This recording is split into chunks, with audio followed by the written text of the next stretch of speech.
Bismillahirrahmanirrahim. Nahmaduhu wa nusalli wa nuslimu ala rasulil karim wa ala alihi wa sahbihi ajma'in. Amma ba'du. Rabbi shrah li sadri wa yassir li amri wa hlul 'uqdatam min lisani yafqahu qawli. Nawaitu ta'lim wa ta'lim wa tadhakkur wa tadhkir wa nafil intifa'u li fadl istifadah. Ibtahu jalla wa radati qurba thawabi subhanahu wa ta'ala. Ya, alhamdulillah rabbil alamin. Insyaallah mulai hari ini kita akan ngaji kitab As-Sulam, salah satu kitab usul fikih atau Al-Qawaid Al-Usuliyah dan Qawaid Fikih atau Al-Qawaid Al-Fiqhiyah. Jadi sebagaimana yang kita tahu,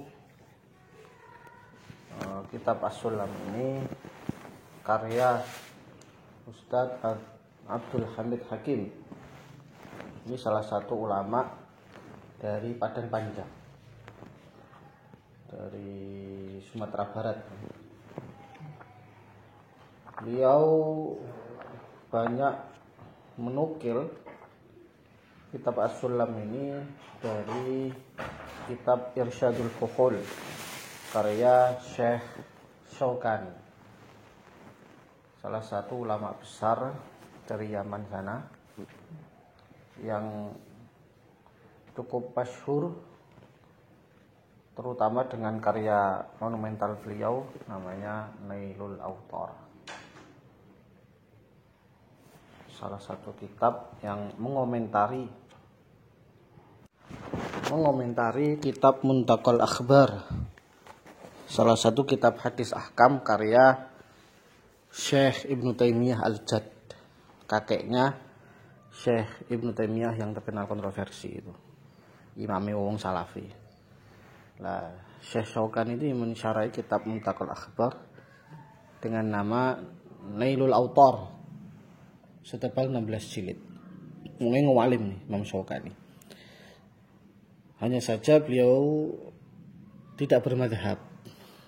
Jadi Syekh Syaukani gak bermadhab, walaupun guru-guru beliau dan murid-murid beliau ini orang bermadhab. Bahkan keluarga beliau atau lingkungan beliau terindikasi Syiah Zaidiyah. Tapi Syiah Zaidiyah yang gak sampai kafir ya kalau dalam pandangan para ulama. Murid-murid beliau kebanyakan malah bermadhab. Di antara murid beliau yang terkenal Al-Muhaddits Muhammad Abid As-Sindi. Kemudian yang terkenal lagi Syekh Abdullah Ghani Al-Mujaddidi, salah satu masyayikh dari masyayikh Deoban. Pernah saya bahas dalam satu majelis itu ya. Gurune Mbah Khalil Bangkalan, gurune Syekh Khalil Ahmad Sarampur India, gurune Syekh Rashid Ahmad Ganggowi India. Keduanya ini gurune Maulana Ilyas, gurune Syekh Amin Madani yang merupakan gurunya Syekh Mahfud, gurunya Syekh Sulaiman Hasbullah dan lain sebagainya. Oh, maaf keliru ya. Syekh Abdullah Ghani ini bukan murid langsung Syekh Syaukani, tapi muridnya Syekh Abid As-Sindi. Ya, Syekh Syaukani punya murid banyak, diantaranya yang masyhur Syekh Abid As-Sindi, muhaddis besar.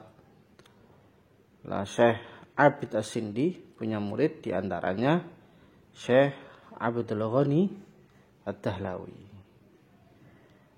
Okay.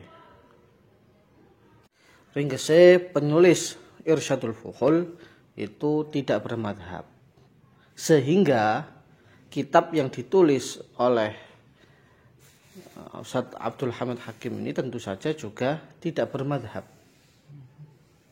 Bahkan kalau kita lihat nanti di As-Sulam ini banyak pendapat-pendapat yang bertentangan dengan jumhurul ulama, wabil khusus jumhurul Asy'ariyah dan jumhur Syafi'iyah. Tapi tidak masalah, nanti akan kita kaji, kita bahas juga. Nanti akan pakai kitab ini talek saya ini, Ziyadatul Afham. Ini juga banyak saya bahas di sini, termasuk pendapat-pendapat penulis musonef yang tidak sesuai dengan jumhurul ulama. Lah Abdul Hamid Hakim sendiri juga termasuk ulama gak bermadhab soalnya. Jadi beliau muridnya Syekh Karim Amrullah. Syekh Karim Amrullah ini bapake Buya Hamka. Tadi Syekh Abdul Hamid Hakim ini dulu mondok atau ngaji di bapaknya Buya Hamka.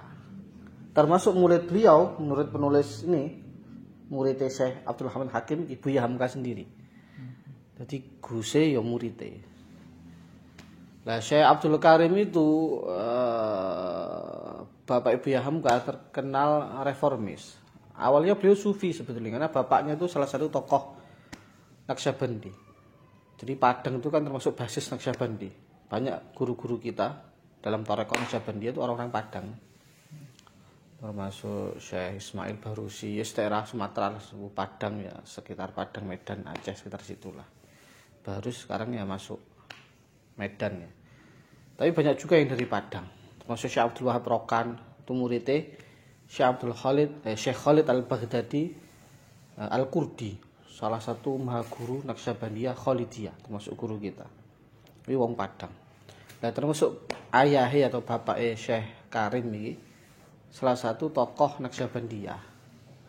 Nah, cuman tadi kuliah neng Mesir, dan waktu itu di Mesir memang banyak tokoh modernis ya. Ada Muhammad Abdul Rashid Ridho, akhirnya agak terpengaruh. Walaupun beliau juga mondok ke Syekh Khatib Minangkabau. Ini seorang Syafi'i, termasuk yo Asy'ari barang, juga sufi. Yang nulis ini loh, Hasyiatun Nafahat, hasyiahnya Waraqat itu.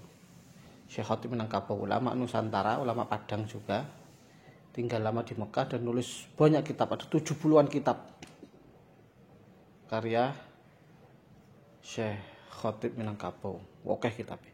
Cuman beliau memang anti toreko. Jadi kadang-kadang sufi itu anti toreko barang. Jadi gak kabeh wong seneng toreko. Termasuk Syekh Khatib Minangkabau, beliau tidak suka dengan toreko. Lah akhirnya ngaruh juga di muridnya tadi, kan kebablasan, akhirnya anti sufi. Juga anti teman ini. Yes. Sebenarnya pula kayak Buya Hamka gitulah. Buya Hamka itu ya sama sufi ya, nggak terlalu anti tapi bukan sufi. Beliau nulis juga dengan tasawuf modern. Ringkese wong iki beliau ini tidak bermadhab. Tapi Syekh Khatib sendiri bermadhab. Syekh Khatib bermadhab akidahnya Asy'ari. Dan di antara murid beliau yang lain, Syekh Hasyim Asy'ari, itu termasuk muridnya Syekh Khatib Minangkabau. Ada dua, Syekh Khatib Minangkabau dan Syekh Khatib Sambas. Dua-duanya orang Indonesia. Sijine tokoh torekoh Naqsyabandi Qadiri, orang Sambas Kalimantan. Yang satunya Syekh Khatib Minangkabau. Lah ini yang keilmuannya lebih terkenal. Termasuk pakar fikih, pakar usul fikih, dan imam besar Masjidil Haram di zamannya. Wis pokoke wong eram. Wong eram tenan. Muridnya ya eram-eram. Kalau kita lihat muridnya Syekh Khatib Sambas, Masya Allah. Sudah di wong gede kabeh. Di antaranya Syekh Hasyim Asy'ari, termasuk pendiri Muhammadiyah, Kiai Dahlan. Itu termasuk muridnya Syekh Khatib Sambas. Lawal hasil nanti akan kita kaji As-Sulam ini, insyaallah sekaligus dengan ta'liqnya itu, karena penting. Lah As-Sulam sendiri kalau kita baca itu sebetulnya terdiri dari dua kitab. Jadi dua kitab dijadikan satu. Yang bagian pertama itu qawaid usuliyah atau usul fikih, yang bagian kedua qawaid fikihah atau kaidah fikih. Kalau kaidah fikih, kalau saya baca-baca itu kebanyakan nukil Asbah wa Nadzairnya Imam Suyuti. Jadi kalau usul fikihnya beliau banyak mencuplik atau mengutip dari Irsyadul Fukhulnya Imam Syaukani. Tapi kalau qaid fikihnya nukil Imam Suyuti. Kalau itu kan nggak masalah. Termasuk imam dalam mazhab Syafi'i. Nggih. Langsung maca ya, baca sekilas mukadimahnya sebagai pembuka, nanti kita lanjutkan lagi. Bismillahirrahmanirrahim. Alhamdulillahil kitab Qur'an Arabiyya la'allakum ta'qilun walladzi hafidhu qaidan fina nahnu nazzalna dzikra innal hafidhun. Shalatu wassalamu ala man khataba qawlihi wa anzalna ilaika dzikra litubayyana an-nas ma nuzila ilaihim wa la'allahum yatafakkarun wa ala alihi washabihi alladhina bima jaa'a bihim yu'minuna wa ya'lamun. Wa ba'du fa innahu lamma allaftu al-juz' al-awwal min kitab al-usul al-musamma bil mabadi' al-awwaliyah wal juz' al-thani musamma bil bayan wa kana at-tartib bainahu ghairu munasib li'anna bainahuma kabir at-tafawut wa kana al-yaq wal ajdar ay yu'allifa ma yunasibu at-tartib wa yula'imuhu wa yajra al-bayan al-juz' al-thalith عشر في تأليف الجزء الثاني المسمى بالسلم وينقسم هذا الجزء أيضا إلى قسم الأول في أصول الفقه والثاني في القواعد الفقهية والله أسأل ينفع فيه كما نفعل به الجزء الأول والثالث. Beliau mengatakan ketika saya menulis kitab usul dasar namanya Mabadi Awaliyah yang kita pelajari di kelas 4, kemudian saya menulis usul fikih tingkat lanjutan namanya Al-Bayan. Nah ternyata setelah dilihat-lihat antara Mabadi Awaliyah dengan Al-Bayan terlalu jauh tingkatannya. Jadi loncatannya terlalu jauh. Mabadi dasar banget, Bayan cukup dalam. Cukup susah. Akhirnya saya merasa perlu untuk membuat satu kitab yang berada di tengah-tengah antara Mabadi dengan Al-Bayan. Gak patek angel, tapi juga gak patek dasar. Tidak terlalu mudah, tidak terlalu dasar, tapi tidak terlalu sulit. Akhirnya saya bikin kitab As-Sulam. Mafhum ya? Jadi Mabadi Awaliyah, As-Sulam harusnya lanjutannya Al-Bayan. Bismillahirrahmanirrahim. Nahmaduhu wa nusalli wa nusallimu ala rasulil karim wa ala alihi wasallam ma ba'd. Rabbi shrah li sadri wa yassir li amri wahlul 'uqdatam min lisani yafqahu qawli. Bismillahirrahmanirrahim. Kita lanjut lagi mengenai perbedaan antara al-qawaid al-usuliyah atau usul fikih dengan al-qawaid al-fiqhiyah atau qawaid fikih, kaidah fikih. Kaidah usul atau usul fikih dengan qawaid fikih. Sebagaimana kita bahas kemarin bahwa kitab As-Sulam ini di bagian pertama membahas usul fikih, yang kedua membahas qawaid fikih. Cuman masalahnya musannif tidak menyebutkan apa perbedaan usul fikih dan qawaid fikih. Padahal ini juga sebetulnya perkara yang penting. Artinya dua ilmu yang berbeda, bukan ilmu yang sama. Mulanya dibeda nih. Nek padha ya nyapa dibeda.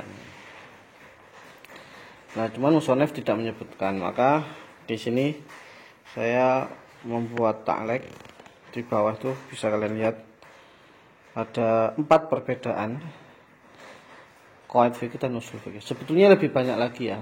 Cuman ini ya menurut saya 4 saja sudah cukup. Bahkan 1 saja sebetulnya sudah cukup. 1 saja perbedaan itu sudah cukup sebagai gambaran. Tentu saja kalau ingin rinci ya bisa membaca kitab Mutawalat, kitab yang lebih panjang lagi. Oke. Apa perbedaannya? Yang paling mudah sebetulnya di sini yang nomor 4 ini. Jadi saya mulai yang nomor 4 yang cukup mudah difahami. Fa inna usul al-fiqhi muta'alliq bil adillah syar'iyyah wa amma qawaidul fiqhi fa muta'alliqatun bi af'alil mukallafin. Di antara perbedaan usul fikih dan qawaid fikih, kalau usul fikih itu berkaitan dengan dalil-dalil syar'i, dengan nas-nas, dengan lafaz-lafaznya. Sedangkan qawaid fikih itu berkaitan langsung dengan perbuatan orang, dengan perbuatan mukallaf. Contohnya gampangnya begini. Al-masyaqqah tajribu taisir. Ketika ada orang tidak bisa sholat dengan berdiri, maka dia boleh sholat dengan duduk. Al-masyaqqah tajlibut taisir. Kaidah masyaqqah tajlibut taisir ini kan langsung mengena kepada perbuatannya tadi. Karena susah sholat untuk berdiri, maka dia boleh duduk. Paham ya? Contoh kaidah yang lain apa? Ad-darar yuzalu. Ada kaidah ad-darar yuzalu. Mara bahaya itu dihilangkan. Contohnya bagaimana hukum merokok salah satu contohnya. Ngerokok itu doror menurut para pakar medis sepakat. Maka rokok dihukumi haram atau paling minimalnya makruh. Jadi langsung ke perbuatan. Rokok, sholat duduk atau sholat berdiri. Kalau di sini saya bikin contoh al-yakin la yazulu bisyak. Yakin tidak bisa hilang dengan adanya keraguan. Wong wis yakin suci, yakin wis wudu. Terus ragu-ragu. Ngentut apa gak? Ngentut apa gak? Maka keraguan yaitu kentut ini tidak bisa menghilangkan status suci. Nah ini kan juga perbuatan seorang manusia. Wudu, ngentut apa gak, ini berkaitan langsung dengan perbuatan. Jadi al-yakin la yazulu bisyak iki kaitannya langsung karo perbuatan manusia. Tapi kalau usul fikih ini kaitannya dengan lafaz, kaitannya dengan nas, kaitannya dengan dalil-dalil syar'i. Contohnya, aqimus shalah wa atuz zakah. Tunaikanlah salat, kerjakanlah salat, tegakkanlah salat, bayarlah zakat. Membayar zakat ini wajib apa enggak? Nah, maka dibahas. Di sini ada perintah. Dan perintah fil asl lil wujub. Perintah itu kalau tidak ada qarinah yang menunjukkan bahwa dia itu tidak wajib, artinya hukum asal perintah adalah wajib. Jadi kaitannya langsung sama lafaz. Aqimus shalah ini perintah, wal amru lil wujub. Maka salat hukumnya wajib. Paham ya? Kuntu nahitukum an zaril kubur. Fal'an fazuruha. Dulu saya melarang ziarah kubur. Sekarang ziarahlah. Fa innaha tudzakkirukumul maut. Karena ziarah kubur mengingatkan kalian kepada kematian. Ada satu redaksi hadis larangan ziarah kubur kemudian perintah. Kemudian ada kaidah usul al-amru ba'da nahi yadullu 'alal ibahah atau yufidul ibahah. Berarti ziarah kubur di sini boleh.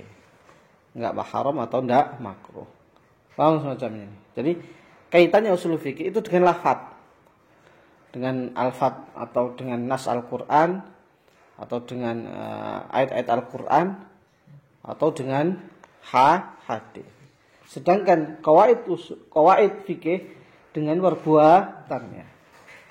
Paham dari sini ya? Ini di antara perbedaannya. Perbedaannya lagi, saya urutkan yang pertama ya. Dari namanya. Ini paling gampang juga sih. Jeneng itu beda. Yang pertama ismu ulum usul fiqh, yang kedua qawaid fikih. Usul fikih karo qawaid fikih. Yang kedua, usulul fiqh inama tubna alai al-ahkam al-ijmaliyah wa an tariqiyya yastanbitul faqih ahkam al-masail al-juz'iyyah min al-adillah at-tafsiliyah. Wa amma qawaidul fiqh fa inama tu'allalu biha ahkamul hawadits al-mutasyabihah. Jadi usul fikih itu satu usul yang dibangun di atasnya hukum-hukum secara global. Dan dengan usul fikihlah para mujtahid mengambil istimbat atau mengambil kesimpulan hukum dari dalil-dalilnya. Artinya usul fikih itu alat atau cara atau metodologi untuk beristihad. Ini usul fikih itu metodologi atau cara yang digunakan oleh mujtahid untuk menyimpulkan satu hukum dari dalil-dalil syar'i. Mafhum ya? Sedangkan qawaid fikih itu kumpulan dari hukum-hukum yang mirip. Kumpulan dari berbagai macam hukum, atau istilahnya tajmi'ul ahkam al-mutasyabihah tahta qa'idatin wahidatin. Mengumpulkan hukum-hukum yang mirip untuk dijadikan satu kaidah.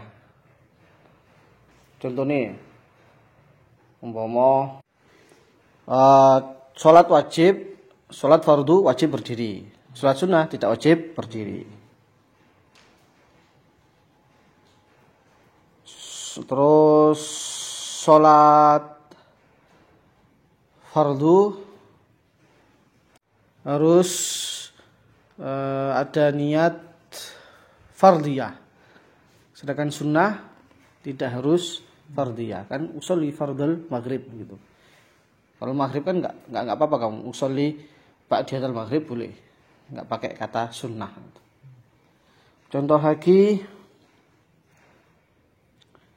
untuk faqidu tahiran, wong gak iso wudu banyu, juga nggak bisa tayamum, itu nggak boleh sholat sunnah. Tapi sholat fardu tetap wajib. Wong gak nemu banyu, ya gak nemu debu. Mau neng ruang angkasa, neng pesawat lah, air sedikit, debu ndak ada, boleh sholat fardu, dihormatil waqt. Tapi kalau sholat sunnah nggak boleh.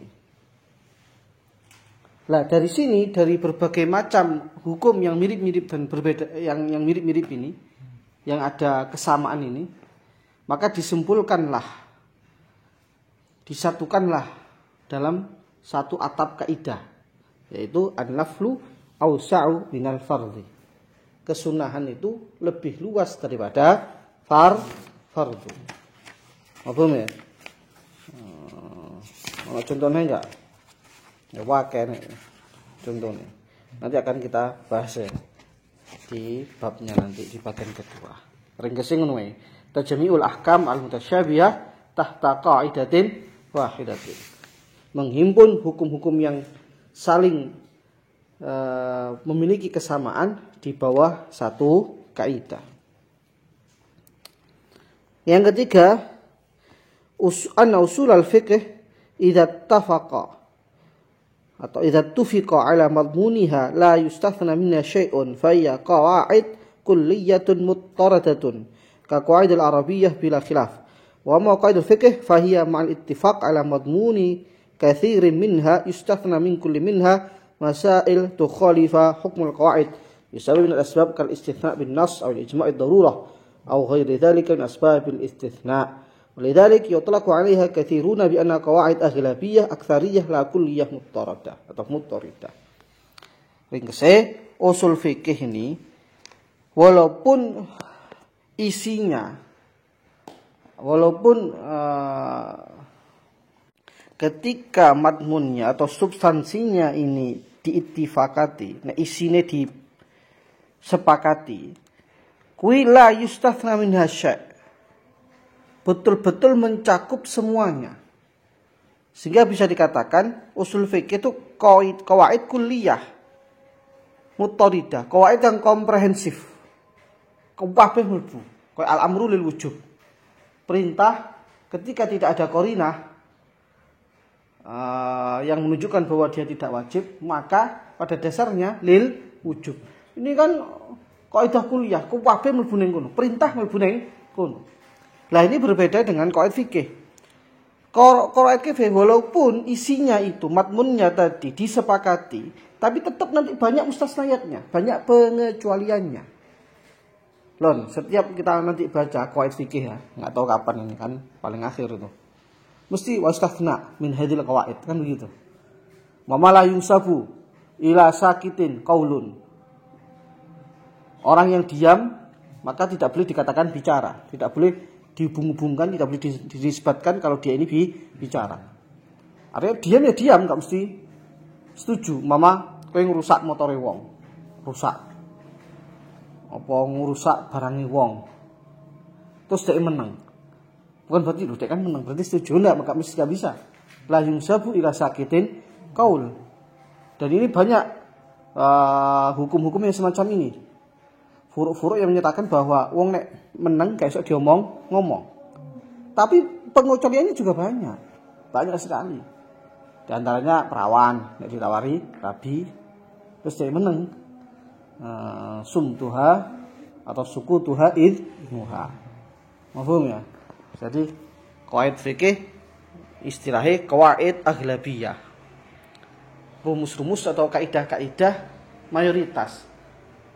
Kaidah-kaidah yang tidak mencakup semuanya. Masih banyak pengecualiannya. Berbeda dengan usul fikih atau qawaid usuliyah. Mafhum ya?